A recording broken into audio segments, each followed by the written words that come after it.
ভাইরে ভাই, পুরো ভিডিওটি দেখার আগে কয়েকটি কথা বলি। এতদিন জানতাম দানব হাসিনার শ্রেষ্ঠ ক্রিমিনাল, কিন্তু এরা তো মাস্টারমাইন্ড নিকালা ক্রিমিনোলজিতে। দানব হাসিনার আমল থেকেই, মানে প্রায় এক যুগ আগে থেকেই তাদের হাতে খড়ি ভদ্রবেশে শয়তানি। আর এই যে মেয়েটা দেখছেন, নাম ফারজানা আলম, টোটালি বোকলম, কিন্তু হয়েছে একটি বিশ্ববিদ্যালয়ের ডিন। বিশ্ববিদ্যালয়ের নাম ইউরোপিয়ান ইউনিভার্সিটি অব বাংলাদেশ।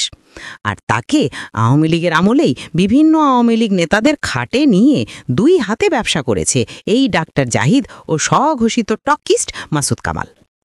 দখল বাণিজ্য, চুরি বাণিজ্য, ব্ল্যাকমেইলিং বাণিজ্য করে এই ত্রিচক্র এতদিন চুপারুস্তম শয়তান সেজে কোটি কোটি টাকা কারবার করে ফেলেছে।